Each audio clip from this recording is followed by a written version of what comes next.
Saviez-vous qu'il existe un signe concret qui prouve que votre foi est forte? Et sans doute, tu as déjà ressenti cette chose au moins une fois dans ta vie. Un hadith authentique nous rapporte une histoire incroyable. Certains des compagnons du prophète Muhammad, sallallahu alayhi wa sallam, sont venus vers lui et ils ont dit avec un stress profond: « Ô messager d'Allah, parfois nous avons ces pensées, nous détestons avoir ces pensées, nous n'oserions jamais en parler et nous voulons juste qu'elles s'en aillent. » Le prophète, alayhi salatu wassalam, leur dit: « Avez-vous vraiment de telles pensées? » « Oui, ont-ils affirmé. Le prophète leur a alors dit: « C'est la marque manifeste de votre foi. Sachez qu'Allah vous récompensera pour la façon dont vous vous sentez, la culpabilité que vous ressentez pour avoir même ce genre d'insufflation satanique. Car même avoir ce doute est en fait un signe de foi en soi, parce que Shaitan va toujours vous chuchoter, mais le fait que vous ne permettez pas à ces chuchotements de se transformer en action, ceci est un signe de foi clair en vous. N'oubliez surtout pas que notre but sur Terre est d'être testé, c'est donc totalement normal d'avoir ce genre d'épreuve. » Dans une autre version du hadith, certaines personnes sont venues voir le prophète et ont dit: « Nous avons ces pensées, nous préférerions mourir plutôt que d'agir sur elles. Nous détestons penser à ces choses. Pourquoi continuons-nous à penser comme ça? Pourquoi ces doutes inutiles ?»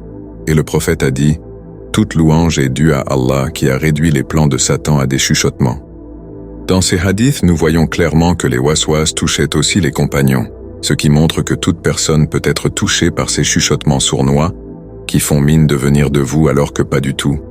Al-Hassan al-Basri a déclaré que « Quand Satan renonce à vous égarer, alors tout ce à quoi il est réduit est un tas de chuchotements. Et tant que vous le laissez rester là et que vous ne le laissez pas pénétrer vos actions, ne pensez pas qu'Allah va vous punir pour vos pensées. Mais vous vous demandez sûrement comment vivre à nouveau normalement avec des chuchotements sataniques compulsifs.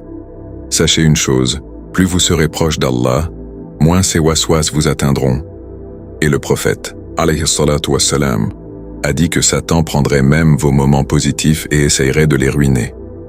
Il, sallallahu alayhi wa sallam, nous dit: « Satan s'approche de l'un d'entre vous et lui demande: « Qui a créé ceci?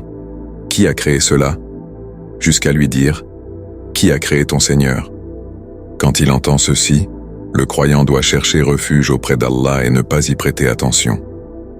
Allah le Très-Haut nous dit dans le Coran: « Et si jamais le diable t'incite à faire le mal, cherche refuge auprès d'Allah, car il entend et sait tout. » Comme vous le voyez, quand le diable vous harcèle de mauvaises pensées concernant Allah ou la vérité, l'islam, ceci est une preuve que vous avez la foi en vous et que Shaitan essaie de vous faire douter et de vous l'enlever pour vous faire tomber avec lui.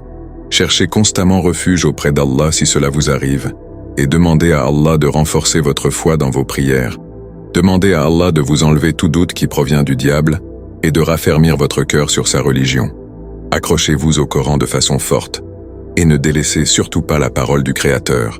J'espère que cette vidéo vous aura été bénéfique, qu'Allah nous guide et nous protège tous.